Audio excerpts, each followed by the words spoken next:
Meet two people. Sarah has dedicated her life to feeding the hungry, housing the homeless, and fighting injustice.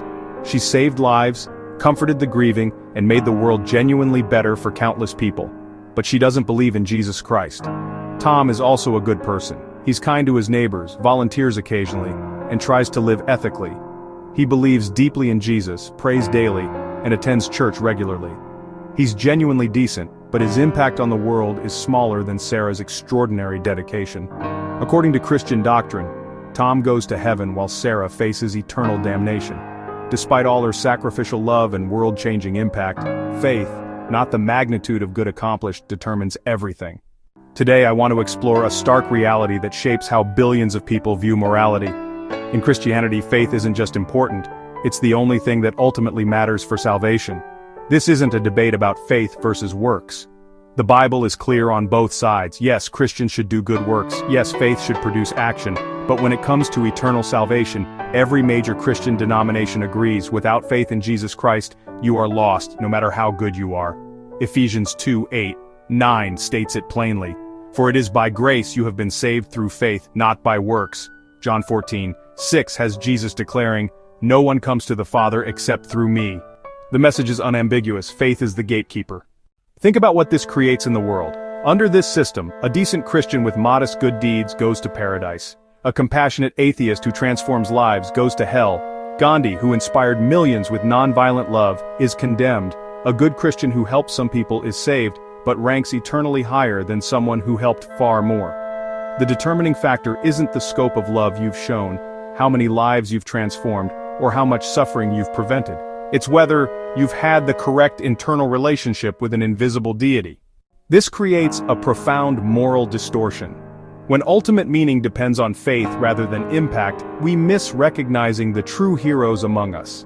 The person who quietly revolutionizes thousands of lives gets spiritually discounted compared to someone who does less, but believes more. Consider the implications. Mother Teresa, if she hadn't been Christian, would be condemned despite her extraordinary sacrifice. Meanwhile, a Christian who volunteers once a month at church events is eternally secure. Good deeds become secondary to correct beliefs. We see this distortion in action. Religious people often care more about someone's belief system than their character. They'll embrace a fellow believer who acts terribly while rejecting a kind-hearted person who believes differently. Doctrine trumps decency. What makes this especially troubling is how fear drives the system. People aren't primarily motivated by love for others, but by terror of eternal punishment. The good works that do happen often stem from obligation or fear, rather than genuine compassion. This creates hollow morality, external compliance without internal transformation. People follow rules to avoid hell, not because they genuinely care about reducing suffering and increasing flourishing. Meanwhile, those who do good without religious motivation, purely because they want to make the world better, are deemed spiritually inferior to believers who help others primarily to secure their own salvation. Friedrich Nietzsche once observed, "There is not enough love and kindness in the world to give any of it away to imaginary beings." His words cut to the heart of our dilemma.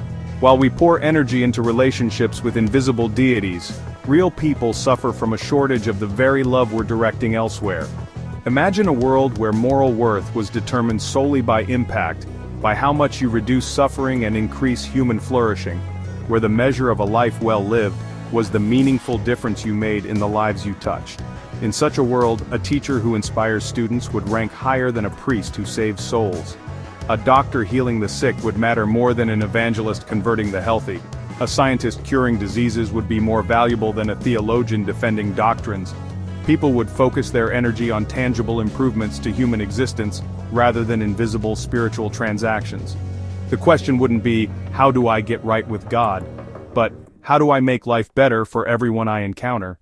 This shift would unleash incredible human potential.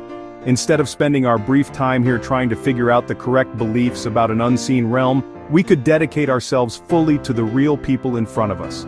No more energy wasted on theological arguments while children starve. No more resources devoted to converting people when that same effort could educate, heal, and uplift. No more judging people's eternal worth based on their internal beliefs rather than their external contributions. Now some will say this is simply God's will, that we can't understand it because His ways are higher than our ways. But this defense creates an impossible paradox. If God's system is too mysterious for us to comprehend, how can we be held responsible for failing it? If the rules are so beyond human understanding that they seem to contradict our deepest moral intuitions, how can we be justly judged by them? You can't simultaneously claim that humans must have faith to be saved, and that the system requiring faith is too mysterious to make rational sense. Either we're capable of understanding enough to be held accountable, or we're not capable of understanding, and therefore shouldn't be condemned for our confusion. We face a fundamental choice about what matters most: invisible faith or visible impact, internal beliefs or external actions, pleasing an unseen God or serving real people. Christianity says the first path, faith, determines everything that matters. But what if we're wrong? What if meaning comes not from believing the right things about eternity, but from doing meaningful things in the time we have? Perhaps our highest calling isn't to have the correct relationship with an invisible deity, but to have meaningful relationships with the visible people around us. Not to earn salvation for ourselves, but to create something beautiful for others. Maybe the most sacred thing we can do isn't pray to heaven, but work to make earth a little more heavenly for everyone we encounter. Because in the end, the impact we make on real lives might matter more than the beliefs we hold about invisible ones, and that could change everything.